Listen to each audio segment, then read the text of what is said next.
0, 1, 2, 3. Let's get started. Hi everyone, welcome back to Faith Michaela Podcast. Today is very exciting because I have a surprise guest, Mama, and we are going to be talking about the true meaning of beauty. Alrighty, so Mom, could you just give us like a quote or something like that to start us off on what's the true meaning of beauty? Excuse me. Oh, it's okay. The true meaning of beauty. Let's take a look. Let's say there are different interpretations of what beauty means. For us as humans, We are humans. we are. For example, we consume food in the traditional human manner. Observe.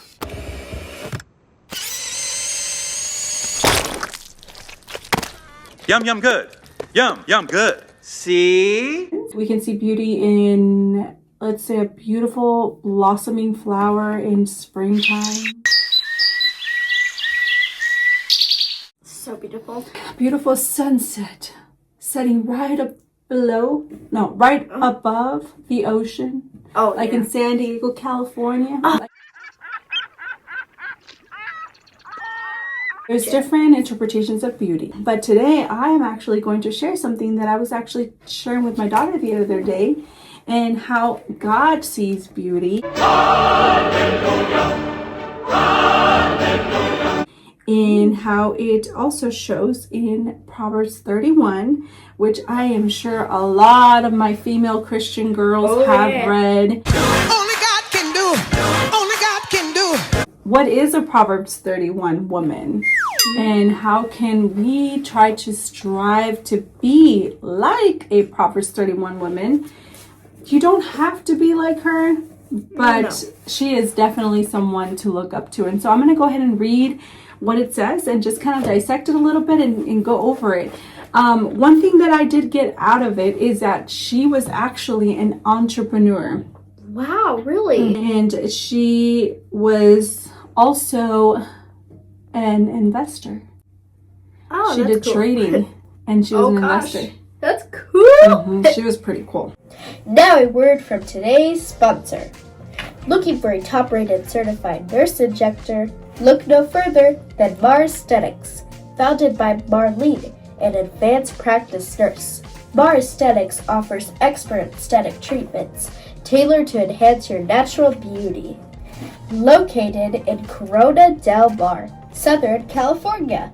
Book your next appointment today and follow her on Instagram for the latest updates. All details link below. Mars Aesthetics, enhancing the beauty within. All right, here we go. A wife of noble character who can find.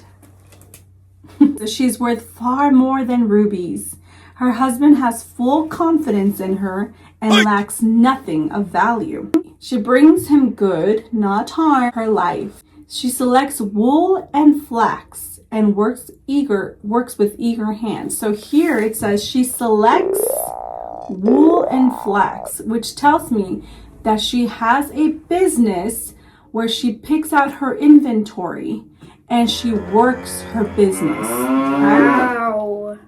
She is like the merchant ships, bringing her food from afar. She gets up while it's still night.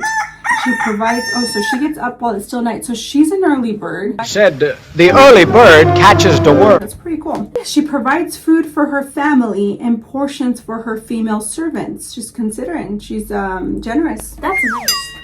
She considers a field and buys it. Out of her earnings, she plants a vineyard. She's planting a vineyard.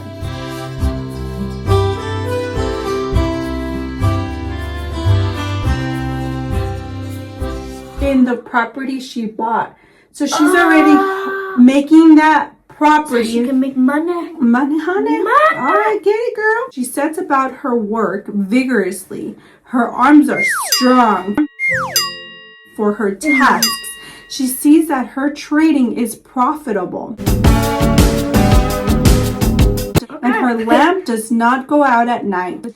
In her hand she holds the distaff and grasps the spindle with her fingers. She opens her arms to the poor and extends her hands to the needy. When it snows, she has no fear for her household, for all of them are clothed in scarlet. She makes coverings for her bed. She is clothed in fine linen and purple. So here, I want you guys to focus on this one as well, because not only is she such a cool entrepreneur, but she takes care of herself. She takes care of herself. She's taking care of others, caring for her family, for her husband, for the needy. She does not forget herself. She makes sure that her bed is made every day, and she makes sure that she is dressed and in good hygiene. Purple back in the day was symbolic. It was actually a form of some type of wealth or royalty. Like richness. Richness.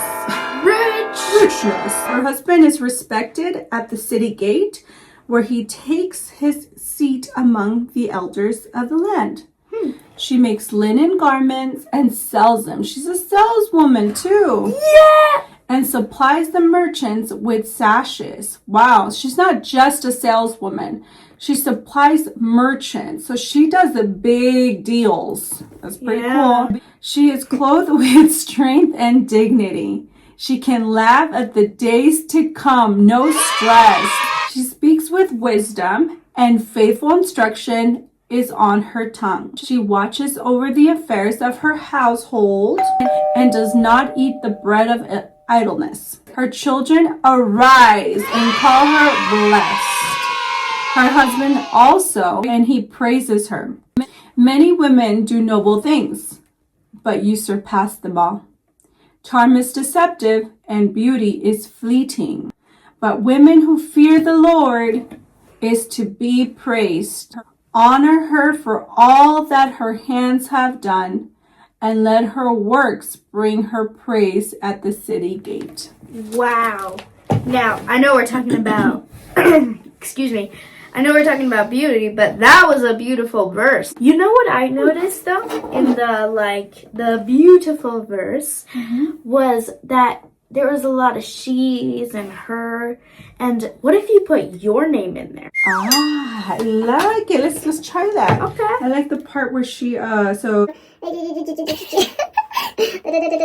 She makes, okay. Sarai, which my name is Sarai, but I go by Sarah, but Sarai makes linen garments and sells them and supplies the merchants with sashes.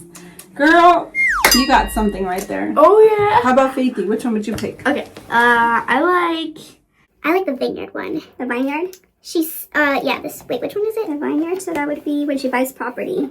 Faith considers a field and buys it out of her earnings. She plants a Vineyard. Vineyard. barn. Faith Michaela, or Faith, we call it. Faith considers a faith. Sorry.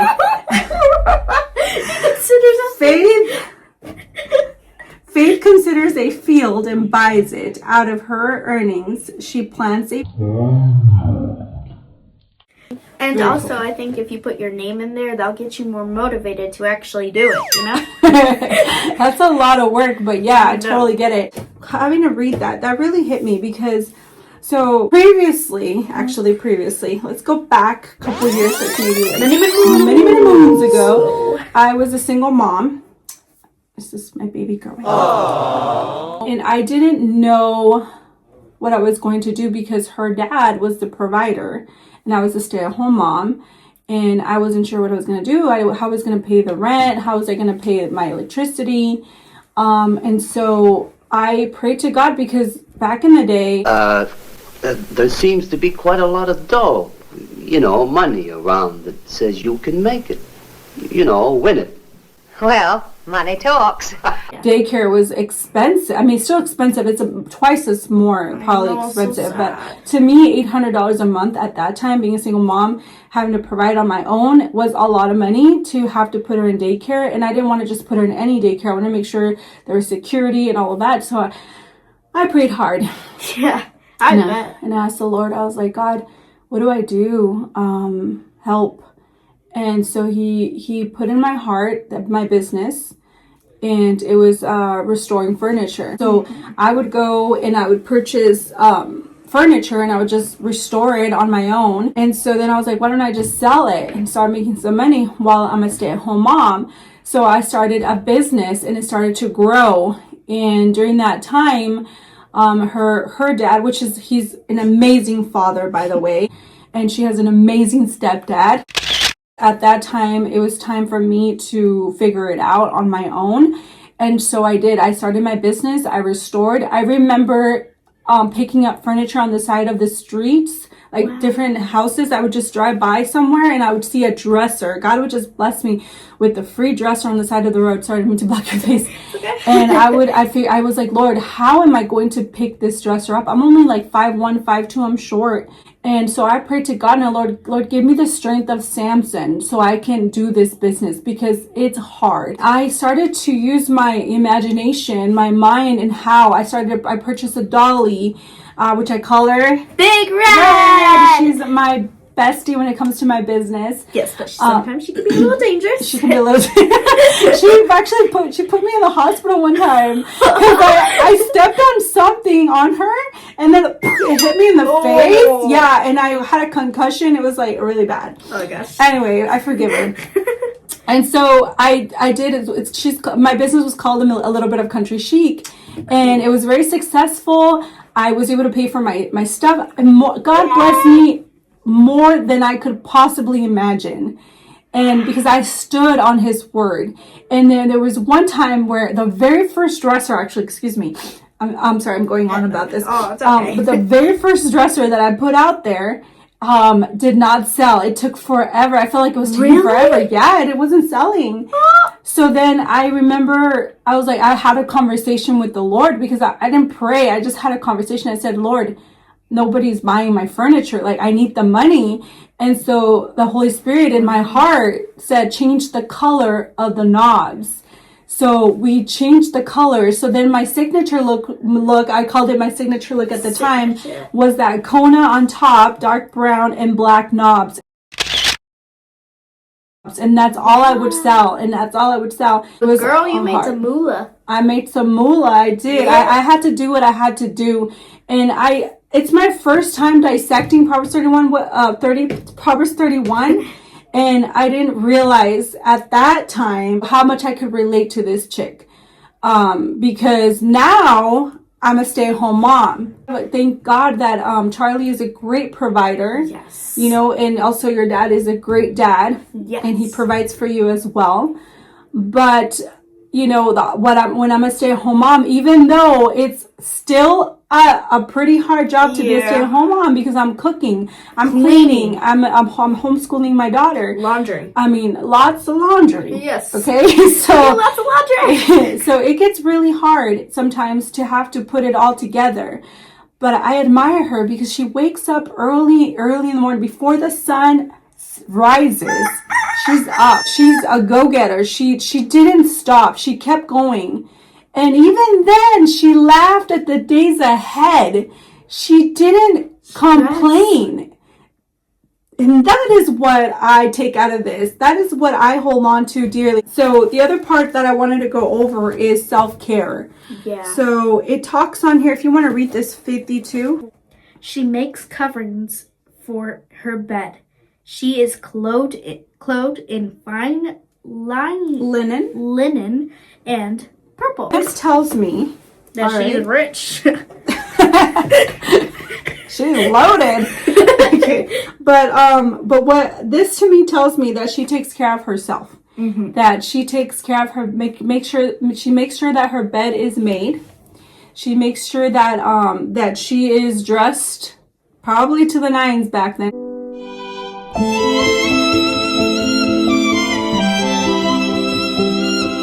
Not only did she take care of her flock, and she did all this hard work, but she took care of herself.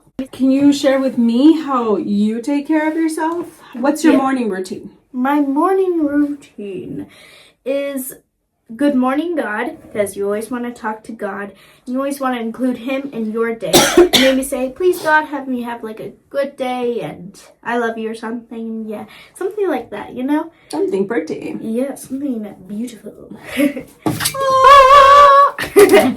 And then I set my bed, get all my stuffies there. I go to breakfast and have some breakfast, yum yum. Yum, yum, good. And then I go brush my teeth and do deodorant and brush my hair. Put on deodorant, you mean? Oh yeah, put on deodorant. And then I do 15 minutes with God and then 15 minutes with Story, which is my dog. I love playing with her. There was a time when she started homeschool, where I made sure that she went outside for 15 minutes to talk to God. It was very important. And I wanted to make sure that she had the same experience that I had when I discovered that I could actually talk to God. Yeah. And some people might think, what the heck? How do you talk to God? You just pray to him. No. No. You can actually have a relationship with God every I morning. feel like me and God, when I was just like praying to him at, lunch and stuff like that, I feel like I didn't really have a relationship with him. And then once you got me to the 15 minutes with God, I feel now that I can always say, God, how do I do this? Like, I thought it was just praying, to be honest. And then when I talk to God, I'm like, I have a question, God. How should I do this? Do you think I should do this? And I just talk to him random times in the day, too. And what do you think I should do for this Lego set? And what do you think, what answer is this in school, God? Oh, you asking God for some answers in school? Well, at least some help. Some guidance. Some guidance, okay? That's another way to allow beauty to reflect from here and in the outer, right? So, I love what you just said, because inside we have God living in us because we have in our relationship. We talk to God, we accepted him as Jesus Christ, our Lord and Savior. When we feel that very exciting feeling inside, then we should just reflect it outside too. We should wear something cute and then wear like a headband or something. Be happy about ourselves. Don't be miserable like, I'm not gonna I don't really care what I wear today. No, you should show what you wear. You should show your personality and how God shines inside of you. The other thing I was going to mention is, I'll bring this one up because hygiene is another form of beauty. Hygiene is very important because you can put perfume all day, every day. But eventually, if you're not showering every single day, you're gonna, What is that stink? What is that stinky smell? It's gonna start to come out. It's gonna come out. It's just maintenance and representing my daughter, because I also have to represent my daughter. And I have to represent my mama. And my king, my father. My father. How do you end things? Do you just say bye? It's just hard to say goodbye, right? We love you. Goodbyes are so sad. This is Faith Michaela signing off.